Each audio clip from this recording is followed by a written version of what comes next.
오늘의 말씀은 요한복음 10장 7절에서 15절까지입니다. 말씀을 읽어드리겠습니다. 그러므로 예수께서 다시 이르시되 내가 진실로 진실로 너희에게 말하노니 나는 양의 문이라. 나보다 먼저 온 자는 다 절도요 강도니 양들이 듣지 아니하였느니라. 내가 문이니 누구든지 나로 말미암아 들어가면 구원을 받고 또는 들어가며 나오며 꼴을 얻으리라. 도둑이 오는 것은 도둑질하고 죽이고 멸망시키려는 것뿐이요 내가 온 것은 양으로 생명을 얻게 하고 더 풍성히 얻게 하려는 것이라. 나는 선한 목자라.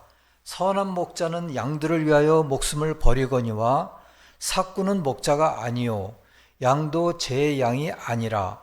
이리가 오는 것을 보면 양을 버리고 달아나나니 이리가 양을 물어가고 또 해치느니라. 달아나는 것은 그가 삭군인 까닭에 양을 돌보지 아니함이나 나는 선한 목자라. 나는 내 양을 알고 양도 나를 아는 것이 아버지께서 나를 아시고 내가 아버지를 아는 것 같으니 나는 양을 위하여 목숨을 버리노라. 참된 기독교 318번을 읽어드리겠습니다. 영적 의미로 훔치는 것은 다른 사람으로부터 신앙의 진리를 빼앗는 것이며 이것은 거짓과 이설을 수단으로 이루어집니다. 오직 이득이나 명예욕을 위해 일하고 말씀으로부터 이해한 것을 거짓되게 가르치는 성직자는 영적 도둑입니다. 왜냐하면 그들은 사람들로부터 구원의 수단인 신앙의 진리를 빼앗기 때문입니다. 아멘. 주에 이어 오늘은 주님이 선한 목자로 오셨음을 나누고자 합니다. 우리는 주님을 목자라고 합니다. 그럼 목자는 무엇일까요? 목자는 양을 돌보는 사람입니다. 목자가 자기 양떼를 보살피는 것처럼 주님도 당신의 백성을 보살핍니다. 주님은 목자가 양을 돌보듯이 여러분을 돌보십니다. 가나안 땅, 구약 전서가 쓰이던 시대에는 목자가 되는 것이 쉬운 일이 아니었습니다. 왜냐하면 양을 잡아먹으려고 하는 야생 동물들이 많이 있었어요. 사자, 곰, 늑대가 있었거든요.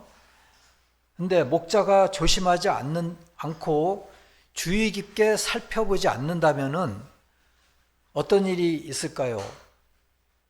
한 마리를 잡아먹을 수도 있었습니다. 그래서 목자는 밖에 머물면서 양떼를 돌봐야 했습니다. 항상 밖에서 일을 했지요. 근데 낮에는 매우 덥고 건조했었습니다. 밤에는 서리가 내리면서 매우 추웠습니다. 종종 목자는 잠을 거의 못 자곤 하였습니다. 근데 성경에서 야곱은 한때 목자였죠. 근데 그것이 얼마나 어려웠는지 창세기 31장 40절에서는 이와 같이 이야기하고 있습니다. 내가 이와 같이 낮에는 더위와 밤에는 추위를 무릅쓰고 눈 붙일 겨를도 없이 지냈나이다. 낮에는 더위와 싸우고 밤에는 추위와 싸우면서 또 눈을 잠잘 겨를도 없이 그렇게 지냈다고 하였습니다. 얼마나 힘들었을까요? 야생동물이 가까이 오려고 하면 목자는 그 동물들을 쫓아내야 했습니다. 돌을 던져서 동물을 겁주어서 쫓아내곤 했습니다. 그러니까 돌을 던지거나 소리를 지르거나 했죠. 근데 그것이 효과가 없다면 그 동물과 싸워야 할 경우가 있었을 수도 있겠습니다.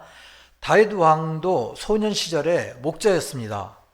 그리고 사자나 곰이 와서 작은 양을 잡을 때 다윗은 그 양을 구하기 위해서 싸웠습니다. 목자는 이와 같습니다. 목자는 자기 양과 어린 양들을 항상 매우 주의 깊게 돌보며 그들이 안전한지 확인합니다. 그리고 확인해야 합니다. 그리고 그들이 위험에 처해 있다면 그들을 보호하기 위해서 목자는 싸워야 합니다. 또 싸웁니다.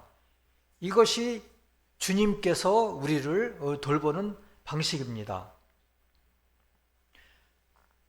그래서 주님은 선한 목자로서 우리에게 오신 것입니다.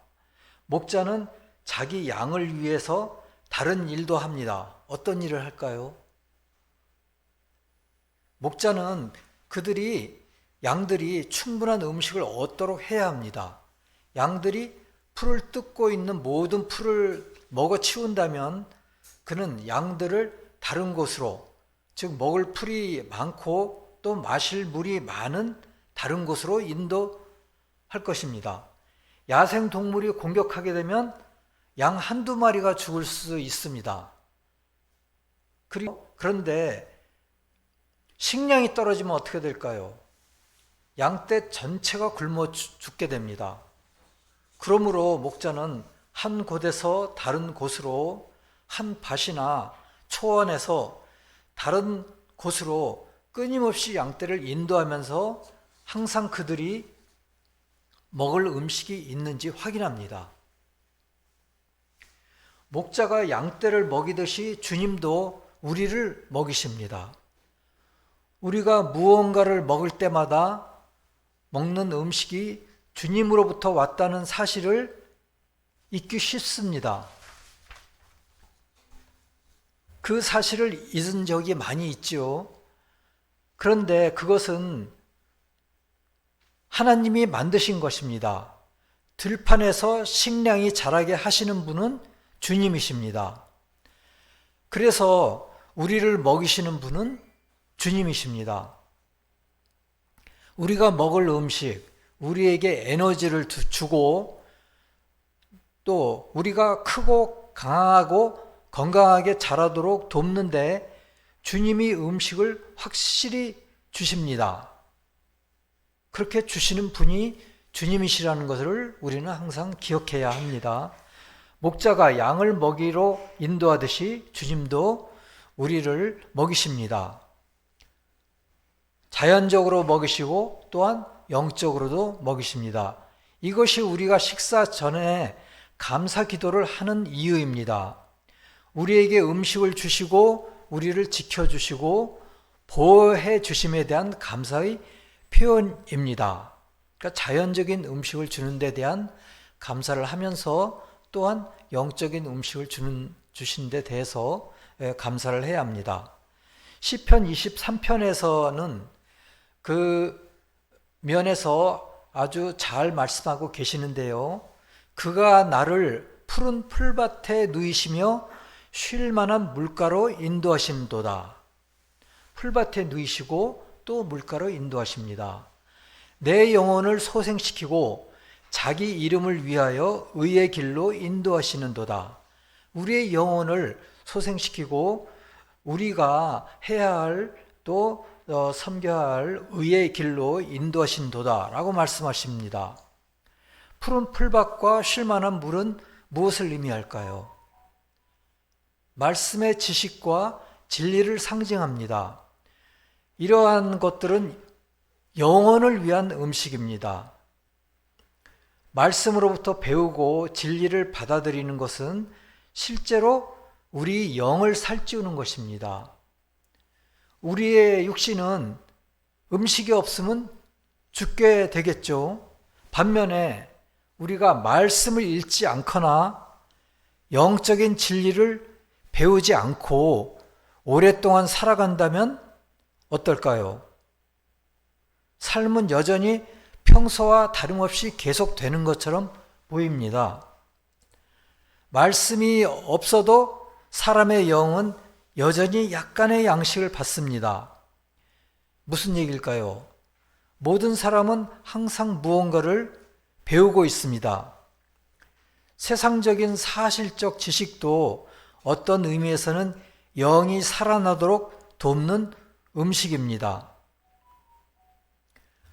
그러니까 인문학도 있고 과학도 있고 음악도 있고 또 예술도 있고, 하지만 그러한 것은 우리가 영이 살아나도록 조금밖에 돕지 못합니다. 그러나 그것은 우리의 깊은 영을 건강하게 유지시켜 주지는 못합니다. 영적인 진리를 배우고 흡수하지 않고 자연적인 지식만을 얻는 것은 건강한 식사가 아닙니다. 영적인 양식의 면에서 볼 적에 그러겠죠. 우리가 자연적인 지식과 자연적인 학문만을 얻는 것은 건강한 식사가, 영적인 식사가 아닙니다. 영적인 진리를 배우고 흡수해야 우리가 건강한 영적인 식사가 될 것입니다. 만일 세상적인 지식에 진리로부터 나오는 생명이 없다면 건강한 식사가 아닙니다. 그 세상적인 지식에 이 진리로부터 나오는 영적인 생명이 없다면 그것은 건강한 식사가 아닌 것이라고 이야기하고 있습니다. 그 사람 자신은 알지 못하지만 그의 영적 생명은 쇠약해지고 있습니다. 점점 쇠약해지고 있는 것입니다. 우리가 그것을 생각해야 합니다. 어느 정도 영이 살아남도록 돕는 영적인 양식이 세상적인 지식에도 있지만은 그의 영적 생명은 점점 쇠약해지는 것입니다. 성과 진리에 대한 지식과 지혜에 대한 갈망을 점점 가지게 됩니다. 그러한 갈망이 조금씩 점점 깊어지게 되는 것입니다. 그러므로 우리가 영적인 생명을 강건하게 하기 위해서는 성과 진리와 지혜에 대한 말씀을 접해야 되겠습니다. 진리의 선은 우리가 말씀 안에 있는 진리에 순종할 때 얻게 되는 선입니다. 그러니까 우리가 진리를 접하는데 그 진리 안에는 선이 있습니다. 그 선은 어떻게 얻을 수 있을까요?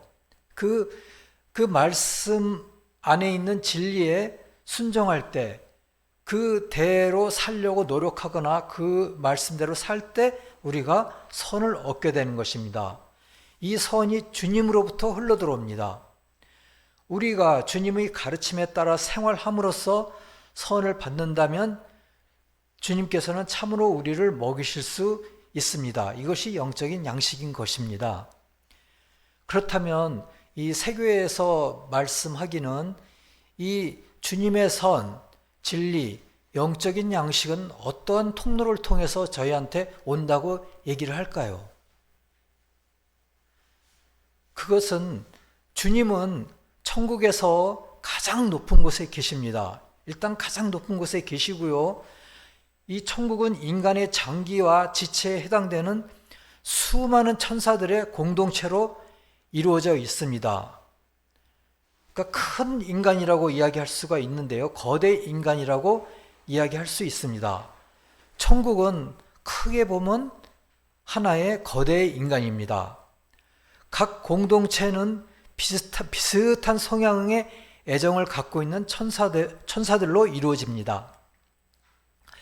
그러니까 각각의 장기와 지체에 이 공동체들이 있는데 그 공동체 천사들은 다 서로 비슷한 성향의 애정을 갖고 있는 천사들로 이렇게 구분이 되는 것입니다.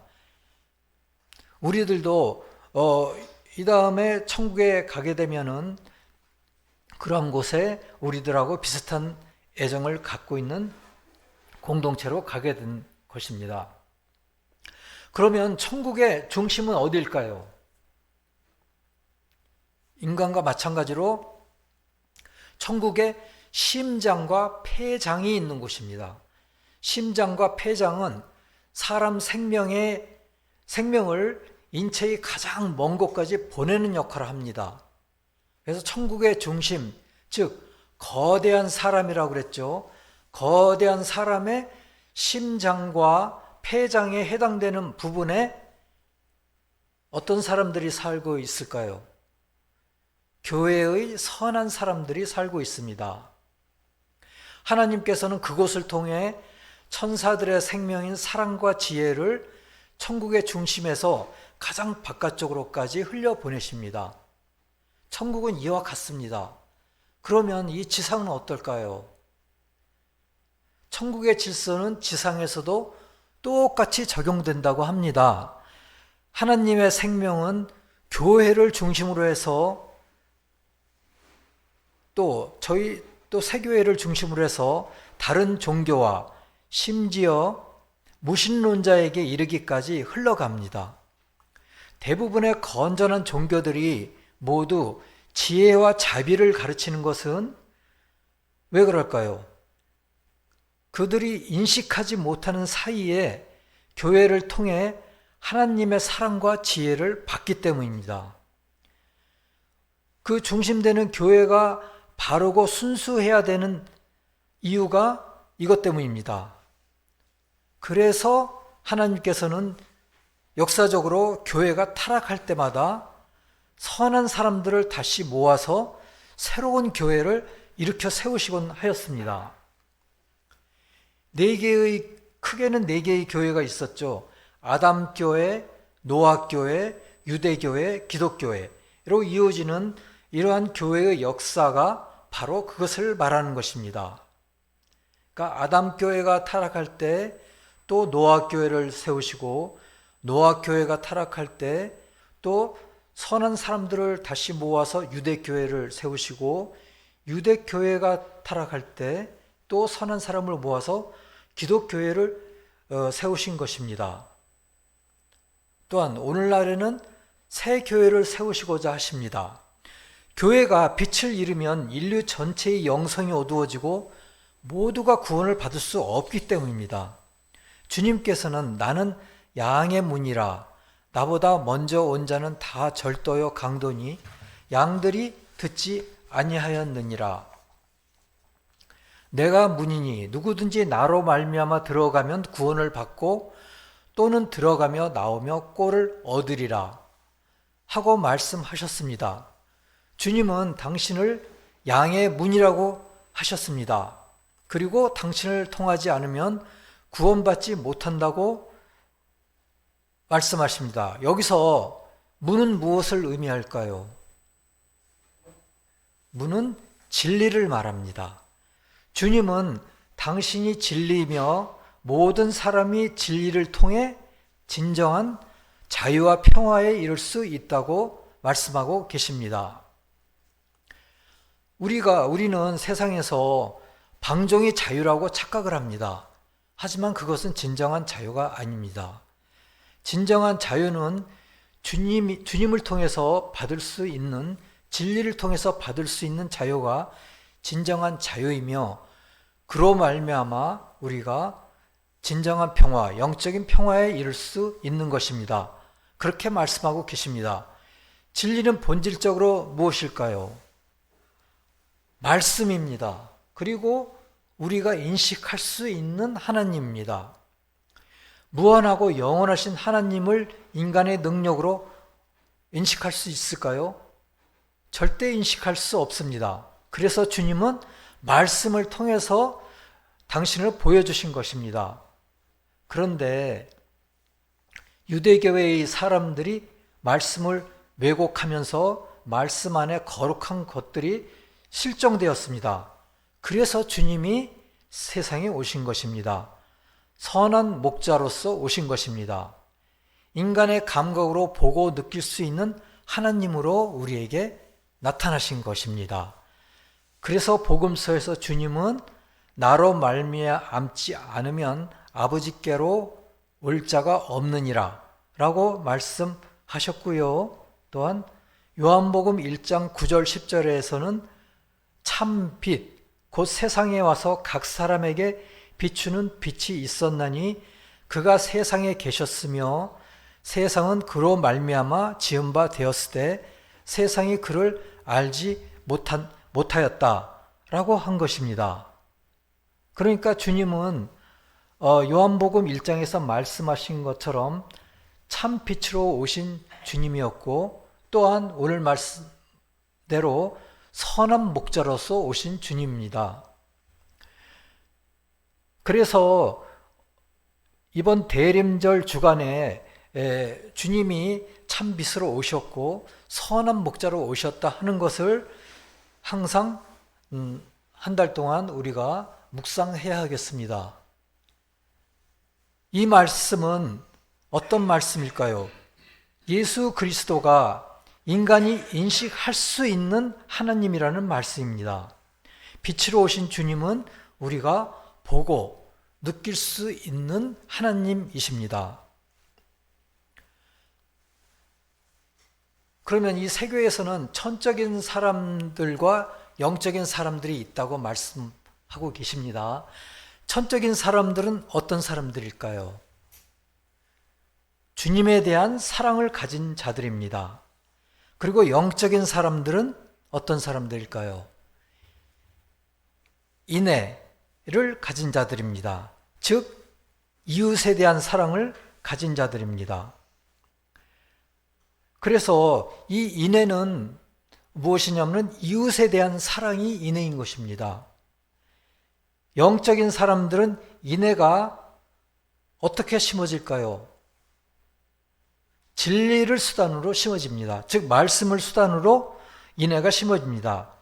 인애에 대한 애정을 가지고 인애에 따라 행동함으로써 우리에게 무엇이 주어지죠? 양심이 주어집니다. 즉 주님에 대한 사랑과 이웃에 대한 사랑은 주님에 의해 형성됩니다. 우리 마음에서 주님에 대한 사랑과 이웃에 대한 사랑은 주님에 의해 형성됩니다. 그것의 수단은 진리이며 말씀인 것입니다. 그래서 9절에서 누구든지 나로 말미암아 들어가면 구원을 받고 또는 들어가며 나오며 꼴을 얻으리라 말씀하신 것입니다. 그런데 우리는 이 세상에 있습니다. 주님은 또한 경고의 말씀으로 악한 목자에 대해서 말씀하십니다. 첫 번째와 두 번째 목자가 있는데요. 첫 번째 목자는 도적 같은 목자입니다. 주님께서는 가장 경건해야 할 성직자가 도적이 될 수도 있다고 말씀하십니다. 어떤 성직자일까요? 도적과 같은 성직자는 겉으로는 성도들의 구원과 영적 성장을 위해서 일하는 것 같지만 사실은 물질과 명예를 많이 갖기 위해 일하는 사람들입니다. 참된 성직자는 성도들의 구원과 영적 성장을 위해 일해야 하는 것입니다. 그리고 거짓된 진리로 성도를 가르치는 사람입니다. 오늘날 거짓된 진리로 성도를 가르치는 사람들이 많이 있지요. 그것은 어떻게 구분할 수 있을까요? 그것은 좀 이따 말씀드리겠습니다. 10절에서 도둑이 오는 것은 도둑질하고 죽이고 멸망시키려는 것이다 라고 하신 것은 그들이 그렇게 성도들을 하나님으로부터 멀어지게 하고 또한 신앙의 진리로부터 멀어지게 하는 것입니다. 도둑이 그렇게 하는 것은 성도들 위해 군림하고 성도들을 지배하기 위한 것입니다. 두 번째는 무엇일까요? 두 번째는 사꾼 목자입니다. 사꾼은 영어로는 hired person으로 되어 있습니다. 고용된 사람입니다. 즉 천국에서의 보상이 아닌 세상에서의 보상을 위하여 선을 행하는 사람들입니다. 즉 목회자는 천국에서의 보상을 항상 생각하고 주님의 뜻에 따라 해야 되는데 오로지 세상에서의 보상만을 위하여 선을 행하고 또 양들을 인도하는 사람들입니다. 세상에서의 보상이 무엇일까요? 명예와 또 부와 또 자아를 위해서 선을 행하는 사람들입니다. 또한 성도들을 지배하기 위해서 선을 행하는 사람들입니다. 이것에 대해서는 계시록에서 695번의 21항에서는 이러한 것이 지역적이고 자연적이라고 말씀하고 계십니다. 주님이 오셨을 때 유대교회는 주님의 말씀을 왜곡하고 더럽혔습니다. 즉 영적으로 황폐한 상태였습니다. 주님은 말씀이 육신이 되신 분이십니다. 주님은 마태복음 24장 2절에서 예루살렘 성전을 가리키시면서 내가 진실로 너에게 이르노니 돌 하나도 돌 위에 남지 않고 다 무너뜨려지리라 하고 예언하신 대로 유대 교회를 폐하시고 새로운 교회를 세우셨습니다. 도적 같은 지도자들은 성도의 영혼을 보살피지 않고 오히려 거짓된 진리로 성도의 영혼을 죽이는 일에 앞장섭니다. 누가 참 목자인지 도적인지 삭구인지 구별하는 것은 쉽지가 않습니다. 그러나 주님은 나는 내 양을 알고, 이거는 주님이 분명히 주님 자신의 양을 아는 것이죠. 근데 그 다음에 양도 나를 안다 라고 말씀하셨습니다. 양이 어떻게 주님을 알 수가 있겠습니까? 그런데 주님과 이웃을 사랑하라는 진리의 가르침대로 사는 사람들은 참 목자의 소리를 들을 수 있습니다.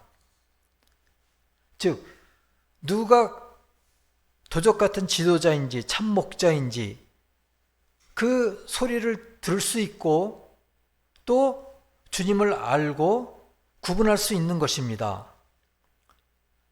주님을 사랑하고 이웃을 사랑하라는 진리 가르침대로 살아야 하겠습니다. 그때 우리가 거짓된 그 목자의 목소리를 구분할 수가 있고 멀리할 수가 있겠습니다. 물론 주님을 사랑하고 이웃을 사랑하라는 이 주님의 큰 두 계명을 자세하게 각자의 생활에서 적응해야 하겠습니다. 이기적인 욕심과 세상의 즐거움에 빠져서 산다면 목자의 소리를 결코 들을 수가 없습니다. 그러므로 새로운 한 주에도 또한 이 대림절의 이 한 달 기간 동안에도 주님 사랑과 이웃 사랑에서 멀리하지 말고 그것을 실천하면서 그럴 때 우리는 주님의 음성을 놓치지 않게 됩니다. 그리고 매 순간 주님이 우리에게 영적으로 나타나실 것입니다. 그리고 우리가 주님의 목소리를 들을 수 있고 주님을 알게 되고 참 목자를 구분할 수 있게 되겠습니다. 내가 온 것은 양으로 생명을 얻게 하고 더 풍성히 얻게 하려는 것이라. 나는 선한 목자라. 선한 목자는 양들을 위하여 목숨을 버리거니와. 아멘.